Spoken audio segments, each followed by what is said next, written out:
This book is only 30 pages, but it hit harder than anything I have ever read.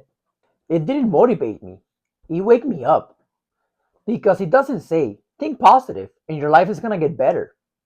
It says, you are your thoughts, period. So after reading that, I realized I was the one planting my own pains. So today, I'm breaking down the three main points I learned from reading As a Man Thinketh by James Allen. And I'm gonna explain how these three things rewired my mind and how this book gave me the idea to start Overcome Demons. At first, this book sounds simple. Thoughts become things. But it actually goes deeper than that. James Allen calls your mind a garden. And every thought is a seed. And every habit is a fruit. But most people are actually growing weeds. What actually shook me the most was the idea that our circumstances aren't just happening to us, they actually grow out of us. He says, circumstances does not make the man, it reveals him to himself. That line made me realize I wasn't the victim. I was just unconscious. And being unconscious was costing me. So the first idea, men don't attract what they want, but what they are. This one actually hit me like a punch to the face because I always said I wanted success, money, love, confidence, freedom, but my thoughts, they were actually full of self-doubt, fear, procrastination. I kept telling myself, I'll do it tomorrow. I wanted greatness, but I hadn't become someone great. And that's the trap most people fall into. They think wanting something is enough, but it's not.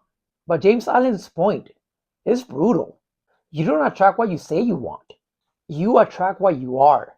And who you are is based on the thoughts you allow yourself to hold in your mind. So it made me look at my life like a mirror. If I didn't like what I was seeing, my results, my income, my job, my habits, it meant something in me had to change. And not just externally. I had to reprogram what was happening inside. So this quote flipped everything for me. It made me stop asking, what do I want? And I started asking, who do I need to become? The second idea that really changed everything said, you cannot travel within and stand still without. I actually love this line. It sounds poetic, kind of hard to understand at first. But if you just pay attention, it's simple. You cannot go deeper in your own mind and stay the same on your outside. Transformation begins inside, in silence, in thought, before it shows up in your actions, body, results. So when I started changing my internal world, how I viewed myself, what I believed about myself, how I talked to myself, how I visualized my day, everything around me started shifting. I went from someone who reacted to life to someone who actually designed it. So this quote reminded me that we don't need motivation or another YouTube video to change. It actually starts in the quiet moments when no one's watching. That's why I started journaling, writing with detail the life that I wanted, and writing down the person that I wanted to become. How would that person act? What strengths did I have as that person? What things I didn't do? Because doing these things was the tools that helped me change what happened within.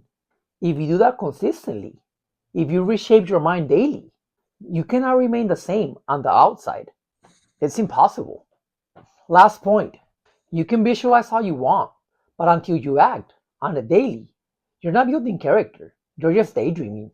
Character is forged. That word is intense for a reason. It's like steel. It has to be hammered, bent, and heated under pressure. That's how discipline is built. That's how courage is built. Not by reading about it, not by hoping, but by doing hard things when you don't feel like it. For me, that meant doing my habits every single day, regardless of how I felt.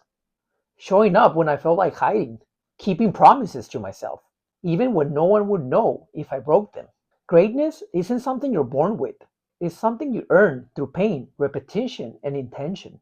That's why I created Overcome Demons, to help people forge character, not fantasize about it.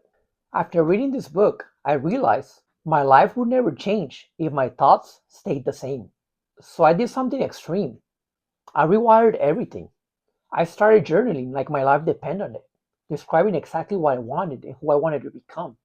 I created daily rituals that I had to do every single day to show discipline, to start trusting myself. And when I was tempted to quit, I remembered the line: a man only begins to be a man when he ceases to whine and revile. That's when I decided I wasn't going to give up anymore. That's when Overcome Demons was born. So if you're still blaming your past, still waiting for motivation, still waiting for your life to change without you changing, this book is going to destroy all of that in the best way. You're going to stop asking, why is life so hard? And then you're going to start asking, what am I planning in my mind that is actually showing in my real life? Most people never control a single thought in their life. They're going to die with the same mental software they got when they were small. But you don't have to do that. As a Man Thinketh isn't just a book. I think it's a weapon. And if you use it, if you truly live by it, you're going to kill your old identity and build one who overcomes.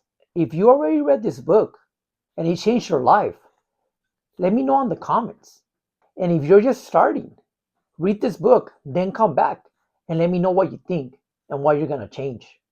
So choose wisely what thoughts you let into your mind. That's going to change your whole life.